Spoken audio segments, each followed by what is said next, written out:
What's up guys? Magbabalik tayo ulit guys. So mag-a-apply tayo.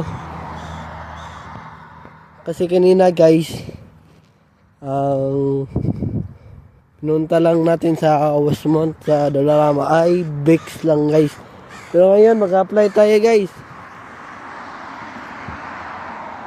Nainip kasi ako noon, kaya pupunta tayo. And guys, dala ko yung resume ko guys, no? Siyempre naman, paano ka makaka-apply kung wala kang resume? Automatic na yan. So lalakad tayo guys, kasi malapit lang naman guys eh. Mamaya na tayo mag-bus. Pupunta tayo sa West Edmonton Mall. Ayan guys, pupunta tayo doon guys, West Edmonton Mall. So para ma-exercise din itong binti ko guys, no?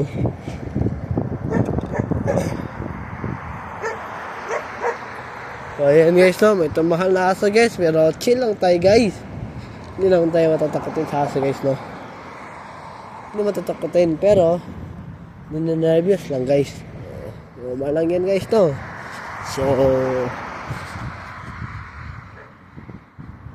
may babae naman na pinatay guys, no, sa vlog niya guys. Nag-live siya guys. Ewan ko kung anong dahilan, baka sa inggit o sa selos, kasi umaangat siya guys. Yan kasi yung problema ng mga tao guys. Ayaw nila na nalalamangan sila, no? Kaya pinatay niya yun. So siguro lalaki yung pumatay or babae, hindi ko alam, kasi sa video lang yun nakita guys. Pero kawawa naman guys, no? Kung ako ang pulis na makahuli nun, hindi ko na dadalhin sa presinto guys. Kasi kung ikukulong mo yan, tapos nakapiyansa siya, gagawa na naman yun ng panibagong kasalanan guys. So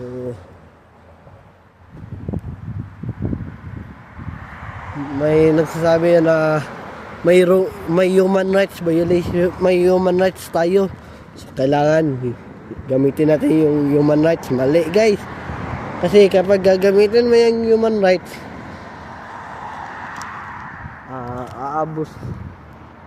abusuhin ka ng mga tao, no? Inaabuso kasi nila yung human rights violation guys. So walang kwenta rin yung human rights guys.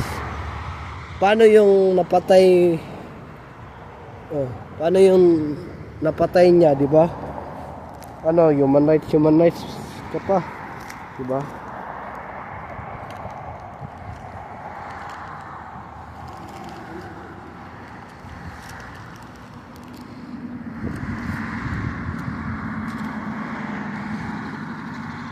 So walang kwenta yung human rights guys, no? Wala talaga guys, kasi hindi mo alam na may konektado pa pala yun sa gobyerno, no? May kakampi yun. So yung mga killer, hindi na yan binabuhay, hindi na yan kinukulong. Dapat sa kanila ay salvage guys, no? Kasi kapag naayaan mo lang yan guys at ikinulong mo, panibagong na naman yan guys, tatakas na naman yan. May tatakas kasi may kakonsaba sa presinto, may pulis na kakilala. Ganyan guys, no?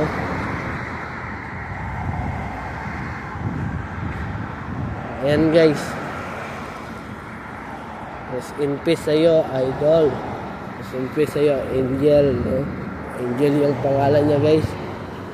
Kawawa naman yung pamilya niya guys, no? Baka yung babae ay siya lang yung breadwinner sa pamilya. Kawawa naman guys. Condolence po kung sino yung anak. Condolence po sa inyo. So, yan guys. Para masanay yung binti ko na maglakad.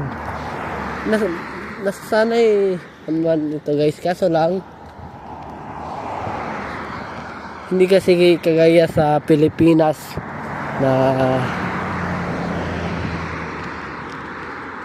nilalakad ko lang papuntang paaralan guys. Kasi malapit lang guys. Tatawid ka pa ng tulay. So, ayun guys. So, 20 pesos rin kasi yung gagastuin ko guys. 20 pesos kasi jeep. Relat jeep guys.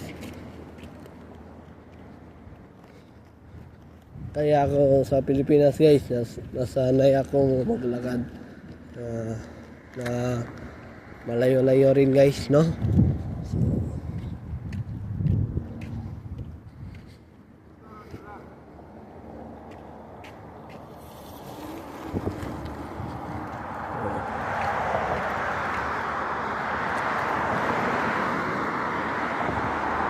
So, nandito na tayo sa BMO. For this melcor.ca. Ayan guys. May mga tao talagang ganyan guys. Hindi mo alam ano bang nagawa mong mali sa kanya. Bakit ka ganyan yan guys, no? So, ayan kasi yung problema ng tao guys. Naka-apply na ako guys. So, update ko na lang kayo mamaya guys, no? So, dito mo na magtatapos yung vlog. Please subscribe my YouTube channel, Aaron Caralde, and don't forget to click the notification bell all para updated kayo lagi sa aking mga vlog. So, have a wonderful day and have a nice day. Keep safe. See you for my next vlog. Peace out.